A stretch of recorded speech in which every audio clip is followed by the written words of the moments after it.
சுகாதாரம் டெல்லியில் இருக்கணுமா, தமிழ்நாடு கையில் இருக்கணுமா?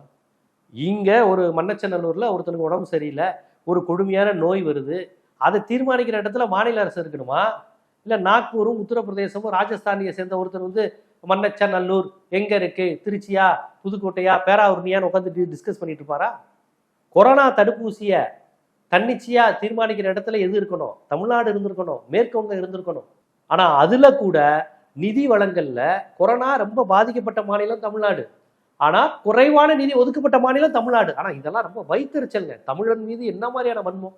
கொரோனாவில் தமிழை பாதிக்கப்படும் போது கூட நமக்கு நிதி தரல. நான் என்ன சொல்கிறேன், எங்கள் சுகாதாரம் எங்கள் ஹெல்த்தை நாங்கள் முழுமையாக பார்த்துக்கிறோம். அது ஹெல்த்தெல்லாம் நீ தொடவே தொடாத, நாங்கள் பார்த்துக்குறோம். கொரோனா தடுப்பூசியை ஜப்பானில் நாங்கள் போட்டு வாங்கிக்குவோம், சீனாவில் போட்டு வாங்கிக்குவோம். தமிழ்நாட்டுக்காரன்ல மிகப்பெரிய மைக்ரோபாலஜிஸ்ட் பயோகெமிஸ்ட்ரி இருக்கான், நாங்கள் அதை தீர்மானித்து தரோம். முடிஞ்சா உங்களுக்கு விற்கிறோம், எங்களுக்கு அந்த உரிமையை கொடு.